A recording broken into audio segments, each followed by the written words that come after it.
This is our fucking city. He just shook up the world. I don't even know where you're sitting at. Good afternoon, ladies and gentlemen. It's your boy, Raul Infante here with Taking Dish Sports. Don't forget, we're not only the guys that watch these sports, but we analyze them. Covering UFC Fight Night 155. Listen, I'm going to give you a fair warning right now. The co-main event and the main event ended in controversy. But I feel like Herb Dean has been under fire, especially with Robbie Lawler versus Ben Askren. But I feel like in the main event, he got it right. People are entitled to their opinions, but I'm going to explain to you why in this main event, headlining Aspen Ladd versus Germaine the Randamie. Listen, this fight only lasted 16 seconds, but I saw whatever I had to see to prove that Germaine was actually the better fighter in this fight. So she has a 5-inch reach advantage in this fight and is an amazing fighter in her background. I knew that she was going to have the advantage in the standing strike, and you know what? She proved that tonight. As soon as the fight started, Ladd was moving her head. She was pushing forward. The Randamie took one step back, threw an overhand right, and let me tell you why it was controversial. Reason being is because when Ladd actually hit the deck, what happened? She stayed on all fours when the Randamie tried to hit her with a left hook. A fighter that is not dazed or out of it would at least try to protect herself. She did not. She's lucky that the Randamie actually missed the punch, but Herb Dean stepped in there. You know what? People were saying, oh, that Ladd's eyes were glossy, that she wasn't focused, and that's why he stopped it. But listen, if you watch the film, you could see, you'll see it on our show, and I'll show you that the Randamie was actually the winner and the right winner at that moment. Reason being, like I said, because Ladd was not defending herself when she was down. A fighter that does not try to defend themselves is defenseless, and that's what the referees are there for. So I know it's short-lived, but listen, now that the Randamie got that victory, I honestly, that's a fighter I don't like. I saw the Holly Holm fight. She won that fight, but she caught her with a couple cheap shots, you know, at the end of the round, and she ultimately ended up winning the featherweight title. She's supposed to defend it against Chris Cyborg, right? Everybody knows this, but she blames it on steroids and blah, blah, blah, blah, blah. Excuses. The UFC does the right thing and actually strips her from the title, and Chris Cyborg eventually ends up taking the title, right? Amanda Nunes is on a tear, beating all these former champions, whether in the bantamweight division, featherweight division. You have another fighter that held the title before that is here and needs an opponent. So Germaine the Randamie is the perfect opponent, in my opinion, for Amanda Nunes next. If somebody else is to step up, or if the UFC can't get Chris Cyborg to sign an extension with him, at least for one fight to run it back against Amanda Nunes. So with that being said, we're actually going to move on and cover the California kid Urijah Faber's return to the UFC. Listen, this guy has been an amazing fighter for the UFC. He's been in a lot of great wars, but has come up short at the end of the end of the stick, right? Against a lot of good fighters. And you know, a guy like Dominic Cruz that ran that division, he has so many great fighters coming out of Alpha Male, and he's just an overall great leader, and I applaud him for being a Hall of Famer that he is. So that's why I was extremely excited to see him coming out into his return against a dangerous man in Ricky Simón with a 15-1 record. And listen, no credit taken. Any man that fights with a mullet, you know they're a badass. So I honestly thought that Ricky Simón was the favorite for a reason in this fight. So let me go ahead and start covering that co-main event here. So in the beginning of the fight, I thought that Urijah Faber was actually moving well. Ricky Simón was pressuring, just like he does in most of his fights. What does he do? He actually lands a jumping left hook that staggers Urijah Faber. And Urijah Faber, you know how fighters say, if you nod your head no or you smile, you know that the other fighter did at least some sort of damage there. Urijah Faber actually was wobbled, and Simón actually followed it up with a flying knee at the cage that luckily Faber was able to move away, because if that lands, we all seen what happened to Ben Askren if you land a knee, right? So, you know, Urijah Faber does what he's supposed to do, what a veteran knows. You back up, you get away from that power. He moves away from that power and eventually has his back on the cage. What does a Black Panther do when you get him on a corner? They strike, and that's exactly what Urijah Faber did. He threw an overhand right that clipped Ricky Simón top of the head, and Ricky Simón actually ended up, it looked like a slip, but you could tell he was hurt. Urijah Faber ended up landing the punch that he needed in the first round. You never know, a 40-year-old man might not be able to go 15 minutes. So a quick finish for him after 12 years of not getting one, you know, would have been the perfect scenario, and he got it, right?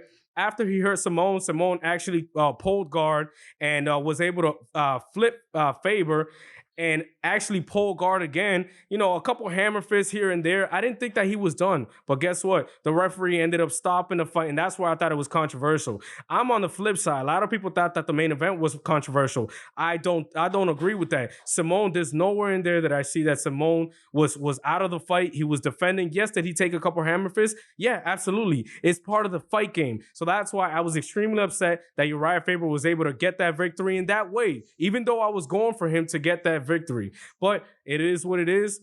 Urijah Faber gets his victory, but he has to be very, very careful because there's a champion right now that's holding 2 titles simultaneously and has a gold medal that called him out. And now he would entertain that to get the opportunity to actually hold a belt around his waist for the first time in his UFC career. So we'll see where it goes.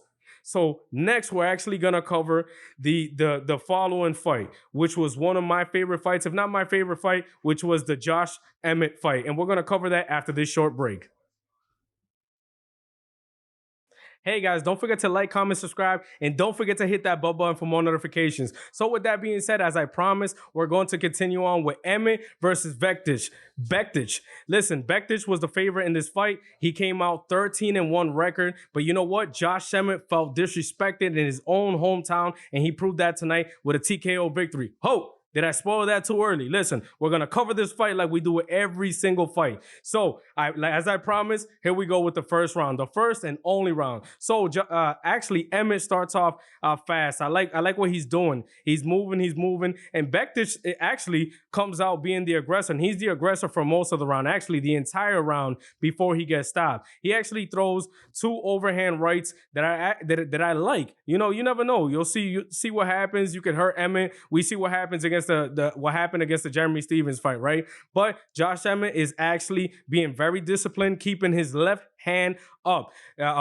It happened actually a few times in the fight where Bektic actually tried to land the overhand right, but Emmett, like I said, was disciplined and kept that left hand up to defend himself, to block that from catching the chin or anywhere on his head. Later on in the fight, you see that Emmett is going to the body. I love that work. A guy as powerful as Emmett, listen, his opponents are going to know that he's going to try to catch you with the overhand right. And if he catches you flush, just ask Michael Johnson what happened to him. So what happened, Bektic is actually defending his head very, very well. But when you defend your head, what's open? The body, right? So Emmett is going downstairs, actually goes downstairs twice. And in my opinion, he's trying to set up an overhand right later on the fight because of muscle memory. Remember the Valentina Shevchenko fight, right? Go low, then go high, baby, and you'll eventually get it. But in this fight, there was something that actually intervened with that game plan. And it was the jab of Josh Emmett. Man, what a jab from hell. He lands that jab and actually drops Bektic, and I think he catches him a surprise. Emmett smells blood, and as soon as he does that, as soon as he dropped Bektic, what happened? He took his back and went to work. Hammer fist, whatever. You name it. He threw everything in the kitchen sink and trying to stop this fight with the ground and pound. He hit him with hooks. Listen, I'm going to tell you right now, Bektic was actually defending really, really well. He was keeping his hands up. He was protecting his face, but Emmett was throwing way too many blows. He was throwing underneath. He was throwing over the top. Hammer fist, like I said, hooks over and over, and eventually the ref had no choice but to stop this fight. Again, it was extremely impressive that Emmett was able to stop him with that jab and then the hammer fist, because you don't see many guys get dropped with jabs, and it wasn't that he was out of position. He genuinely was hurt with that shot, so it was extremely impressive, as I said before, that he was able to stop him there. So with that being said, we're going to continue on with the last and final fight that we actually cover on Taking This Sports today, and it's my man Karl Roberson versus his opponent Turman. Listen, Karl Roberson, I've seen him fight before, and he has a deadly straight left hand. He possesses a lot of speed. He possesses a lot of power. And yeah, he fought Glover Teixeira his last fight and ended up getting submitted. But at the end of the day, He ended up getting hurt in that fight, and that was a big step up on a short notice with a very experienced fighter. But in this fight, he showed why he deserves to be in the top 15 or perhaps in the top 10 later on in the future of the middleweight division. So right in the beginning, he shows why he's the man, why he has the stand-up advantage, right? He's throwing that straight left, and Turman is a BJJ guy. So naturally, the kickboxer is going to have the advantage, right? Well, in this fight, it actually is the case. So I like how, like I said, Roberson is coming out. He's using his straight left. But Turman, I was impressed by him because with about a minute into the first round, Turman's already adjusting. And you could see it in the fight because when Roberson is trying to throw his straight left, as soon as he opens, Turman is hitting him bang with the straight right. Why? Because you have a southpaw in Roberson and an orthodox fighter in Turman. So when a guy throws a straight left, he's opening up. If you beat him with the timing, you'll be able to catch him with a straight right, and that's what Turman was able to do. Later on in the round, Turman was actually able to secure a takedown there. Minimal damage, but it was a big moment for Roberson. Reason being is because, his two losses have came against BJJ fighters on the ground. So if he's able to keep it on his feet, I think he's able to win a fight easily, right? He's able to get back to his feet and finish the first round. Second round comes around, and again, listen, Karl Roberson, like I said, is the man when it comes to the stand-up game. He was able to dominate. He's able to land some shots, and man, he was able to catch Turman with a couple body kicks that you could hear through the TV easily, right? A man that's not paying attention. Oh, what was that? It was a body shot, a kick to the body to Turman. But one thing that Karl Roberson, he was driving me crazy in this fight. If you're dominating in the stand-up game, why would you clinch? I don't care if you got the underhooks or not. What happens? He gets Turman on the cage. Turman eventually works, gets his hands underneath Karl Roberson's underhooks, flips him. He has him on the cage, and eventually is able to get the takedown against Roberson. Listen, Roberson, I will credit, even though he was not doing the smart thing and actually falling into Turman's game plan, he was able to showcase his skills on the ground, what he's learned. He was able to fight the hands, which was what you're supposed to do, especially if your opponent is trying to go for a rear naked choke. So his opponent tries to go for a rear naked choke, but he's able to flip it and lands on top. His opponent is pulling guard, but Karl Roberson lands enough shots, in my opinion, to go up 2-0 into this fight. Now, the third round was the most dangerous round, especially for any fighter, not just Karl Roberson. When you're up 2-0, you want to play. You don't want to just play it safe. But if you do play it safe and you lose a round, you know that you're going to win 2-1, right? Wrong, because judges are going to be judges, so you should finish strong. And that's what he tried to do. But again, same mistake. He has an amazing stand-up game. He's dominant against his opponent, but what happens? He gets into a clinching match and eventually ends up on the cage. His opponent ends up flipping him over, gets the takedown. And listen, this was the most dangerous round, like I said, for Karl Roberson. Reason being is because his opponent actually took his back and he was pretty high up a few times when Roberson was able to transition to his guard. So imagine, Turman has full mount, but Roberson was defending well. Reason being is because he's kicking his legs up. What does that do to a fighter that has full mount? You're trying to hit your opponent. Whoa, boom. You're not throwing offense because you're trying to keep the balance to keep the position. So like I said, I'll give credit to Roberson on that, but eventually he turns around and gives up his back. Here, there was a deep rear naked choke that I thought, man, this is the end of the fight here. Oh no, is it the end of the fight? Roberson flips it. He uses the last bit of energy. As Michael Bisping said, I didn't think that it was the last bit of energy, but he exploded and was actually able to roll and get out of that position and eventually get up and actually finish the fight on his feet while his opponent was on guard. Hey, I thought it was a closer fight than what the judges had. I know it was 29-28 split decision, but it was very close. I think, in my opinion, it could have gone to either fighter. And I know that Roberson knew this, so I was surprised that he didn't try to go for a Superman punch or anything of that sort to try to create more damage to his opponent that was at the guard with the last 30 seconds.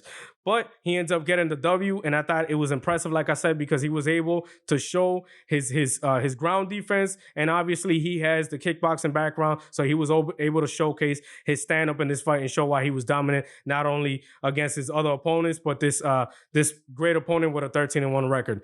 So with that being said, don't forget, guys, we're not only the guys that watch these sports, but we analyze them. With your boy Raul Infante on Taking This Sports. I hope you guys enjoy UFC Fight Night 155 recap.